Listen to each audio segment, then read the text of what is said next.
a story right here in the Wedge. That building that burned down at 24th and Lyndale, which SouthwestVoices.news was on the cutting edge of bringing that story to light with that deeply reported piece.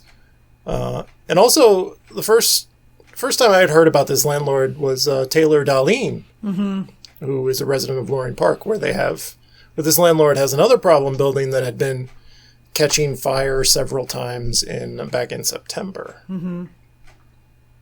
But Melody, do you want to give tribute to the author of that incredibly well-reported SouthwestVoices.news story? Yeah. So the reporter is Ziao Hong Pan, and back in September, probably, if not earlier, or whenever that fire happened, obviously, and Taylor's tweets went out, everybody started talking about that landlord. And so they researched the heck out of that landlord, C. David George, and they tried to contact that landlord in all different ways, including writing them letters. No responses, which is unfortunate because in the journalism world, right, when you have some bad news to share about somebody, we always like to check in with that person and talk with them and let them share their perspective. But Ziao Hong found nothing but just really bad information about this landlord, lots of violations. Obviously, there was that fire, right, that happened on the Oak Grove property in Loring Park, where Taylor lives. Do people know where she lives? Maybe I shouldn't say where people live. I think everyone knows Taylor is the Duchess of Loring Park. I just had a moment because, You're not revealing anything that anyone doesn't know. Well, some people don't like her on the internet, so I just got to watch out. Yeah. So yeah, I think, but what I want to highlight about that though, is that this very well-researched article came out in October. We had contacted the city about the story. The city knew, council member Shugtai knew. Everybody you could access the story. It was well publicized. People shared it. It was out there. Lots of information, basically all the research done for everybody right in front of them. Right. And so then the narrative is then, okay, now another building is on fire, and this one was much more severe, it looks like, because it's a total loss. The building is destroyed. Yeah. It could have spread to nearby buildings. Lives were put at risk for this thing we had known about for months, as you say. Yeah. And you could say, well, maybe the city's policies are not adequate to what this problem is, in which case we need to change our policies, maybe? I was thinking about that. I don't know if maybe the legal system is not adequate to this problem, because what do you do when some landlord who may not be mentally fit to manage his properties, and the portfolio is so large, the buildings are so large, squatters take up residence, start fires to help keep themselves warm on an extremely cold night, and the building burns down and puts neighbors at risk. This landlord has let his properties deteriorate to that state. Does the legal system have a remedy to say, hey, we can take your properties now because you're not up to this job anymore?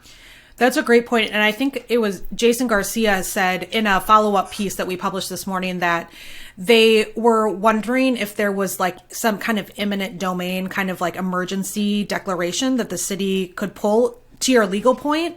How this is just kind of out of the ordinary. Like, obviously, I think that one of the city's messages is that like the landlords in our city have a lot of rights and we can't just go in there and start messing with their stuff.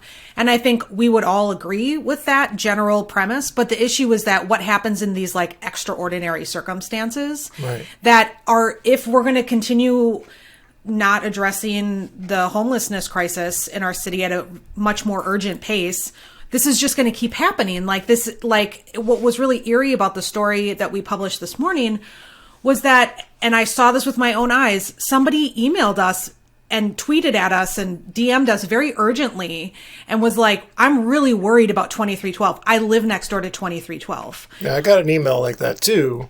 Okay. Yeah. Like, so the point is that like tenants were doing their they were reaching out to the media. Like, people don't reach out to the media about stuff very often. Right. With a dire concern. They knew that this was going to happen. Like, what does that mean, right? That, like, all the pieces were out there. This is going to happen again. People were telling us exactly what building it was going to happen. And there's nothing the city can do. Like, I'm not in government, but that just seems like, to your point, we need to fix something then. Like, we need to review our policies. I'm speaking way out of my element, but that's okay. An outsider looking into this issue, it's like, y'all are the experts. Like, there's nothing. Yeah. And no communication about it either, except for what Mayor Fry said, which wasn't all that, there wasn't really much content to it.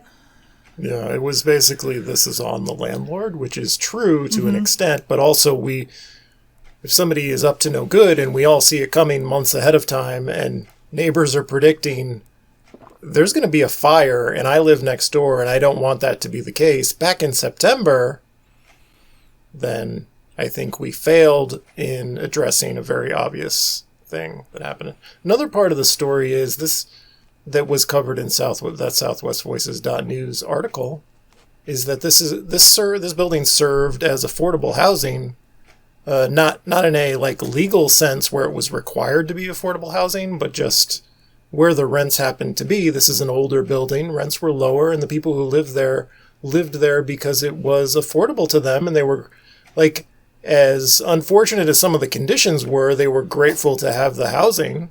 That was the gist of what I took from that story.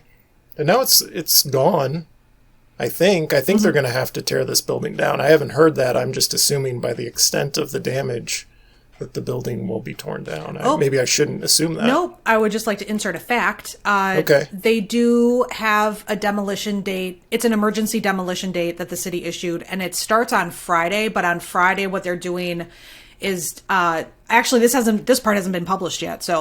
But it'll be old news by the time this comes out. Anyways, by the time this comes out, the building should be down because they're disconnecting the stuff. They're disconnecting all the wires tomorrow, and then starting next week, they're taking it all down. Emergency, yeah. And so we will have lost an entire building full of affordable housing. If you all haven't been, if you haven't had the ability to like walk around the building like I did, it is very big. There was a lot of units in there. And had those properties been handled quick, like in a more urgent fashion, those could have been, the deterioration of the inside was shown in some photos that have been shared, like passed around online, but still like hopefully those could have been rehabbed. Right. And if they couldn't have been rehabbed, then again, we need to go back to like, how can we keep this from happening in the future? If a building's going to be vacant, like the property on the 2600 block of Pillsbury, that the landlord, I've been in contact with the landlord next door to it. That building's been vacant, he said, for 20 years. Like, no activity. Which building? The one on the 2600 block of Pillsbury. Also a C. David George building. Yes. And the landlord next door got in touch with the city and the media because tenants were seeing people go into the back of that building. And so he was like, hello. And this is a couple days after the fire. And so I went down there that day and the window was indeed open with a dumpster underneath it and like had not been fixed. So like, again, with the urgency, like I'm not sure where the buck stops, I guess is the saying, but there seems to be a lack of urgency that we're at least seeing publicly. And so if there's an explanation for it, the city should definitely come out or through a council member, right? Like send out an email and let us know what's going on. But right now the visual looks like they're not doing much. Does that sound, is that like check my reality here, John? Does it also feel? I feel like we're in agreement. Okay. I also do want to go back and really stress how this fire is also like a representation of the people who are going through homelessness in our city right now, because there's a lot of people that don't have shelter. And so this one theory is that it's people were using that space to stay warm. Definitely, we see this a lot with vacant buildings. And that is a result of people not having housing. So I wanted to highlight that too, because there's been a lot of focus on the landlord and the city's response, but it's also about homelessness. Yeah. Yeah. I don't know if I'm prepared to formulate this as an idea and articulate it here right now, but we talk a lot about the police budget, and the mayor and the chief went on TV to get people afraid of a 0.5% cut to a budget that's a large increase over last year's, a budget that the police weren't even capable of spending. And I don't know, a building burning down because people are out there desperate for housing and they broke in and are living in it to stay warm. That's a public safety failure that could maybe be fixed with money and not with, no matter where you stand on are we understaffed in our police department? Should we fund our police department with more or less money?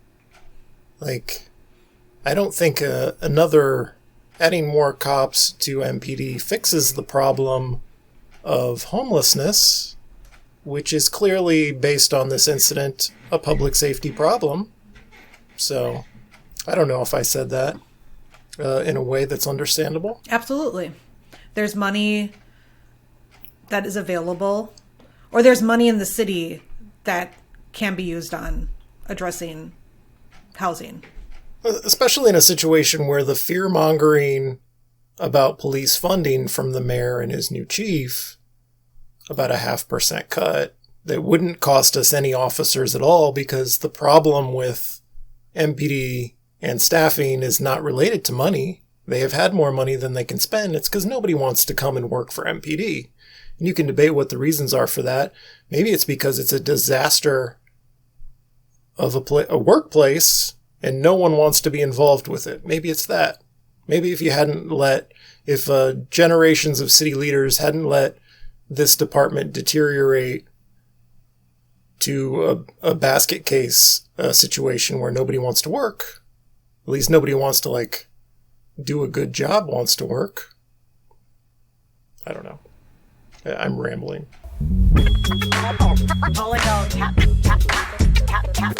This is a real thing. Real thing.